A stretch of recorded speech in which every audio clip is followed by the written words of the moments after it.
மங்களகாரகன், சகோதரகாரகன் அப்படின்னு சொல்லக்கூடிய செவ்வாய் பகவான். அந்த செவ்வாய் பகவானுக்கு எல்லாருமே கை காட்டுற தலம் வைத்தியநாத தலம்னு சொல்லக்கூடிய வைத்தீஸ்வரன் கோவில். உண்மை என்னவென்றால் அந்த செவ்வாயினுடைய முழு ஆற்றலும் எங்கு வருதுன்னா போகரால் பிரதிஷ்டை செய்யப்பட்ட பழனிமலை. முருகனுக்கு குறித்தான தலம். அங்காரகன் வேறு, முருகன் வேறு அல்ல. அதனால இந்த செவ்வாயினுடைய ஆதிக்கம் பெற்றவர்கள், செவ்வாய் திசை நடப்பவர்கள், செவ்வாய் புக்தி நடப்பவர்கள், செவ்வாயுடைய தோஷத்தை பெற்றவர்கள், செவ்வாய் தோஷம் கூட சொல்றோம், அதாவது திருமணம் ஆகாமல் இருக்கிறது, அடிக்கடி விபத்து ஏற்படுறது, இதெல்லாமே கூட செவ்வாயினுடைய. அதுவும் பார்த்தீங்கன்னா பெண்களுக்கு இந்த மாத விலக்கில் சில பிரச்சனைகள்லாம் வரும். அந்த ரத்தம் சம்பந்தப்பட்ட பிரச்சனைகள் எல்லாத்துக்குமே செவ்வாய் தான் அதிபதி. ஆளுமை எப்படி சூரியன் ராஜாவோ இவர் தளபதி. சூரியன் ராஜான இவர் தளபதி.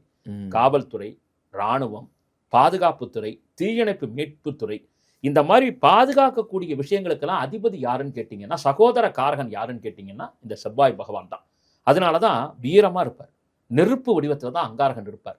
அதனால தான் போகர் பழனிமலையில் அந்த செவ்வாயினுடைய கதிர்கள் விழக்கூடிய இடத்த கரெக்டாக வரைஞ்சு அதற்கேற்ப நவ பாஷாணங்களை பயன்படுத்தி அந்த இடத்தில் முருகனை பிரதிஷ்டை செய்தார்னு பார்க்குறோம்.